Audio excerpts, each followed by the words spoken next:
Howdy everyone, this is Grandpa with Uptown 101, and this is my channel, Best Houston Apartments. And listen, we're at the Hanover Buffalo Bayou, and this is just being completed. So I was here a couple months ago. I filmed I went inside, and even the lobby was not done, so it was kind of really rough.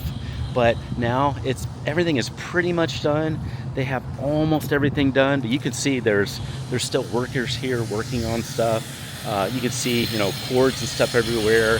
They're doing final changes to things. So this is what it looks like here. You are going to have a private parking garage, so you're going to have access to that garage. That is going to be included. And so that's really nice for your car. Also, there is a concierge that you're going to have here as well.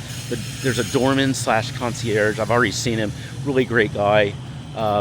That you'll have here at the Hanover Buffalo Bayou. It's complimentary valet, so that's actually the valet desk, and you'll have that here. And then so you've got the convenience of the valet, or you can self-park anytime too.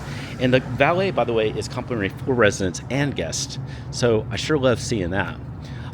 This is a little bit more about the Hanover Buffalo Bayou, and it's just a really pretty area, and you've got just high-end features. Now we're going to go inside and actually tour inside the lobby. If you have any questions at any time, send me a text. Just use the number below.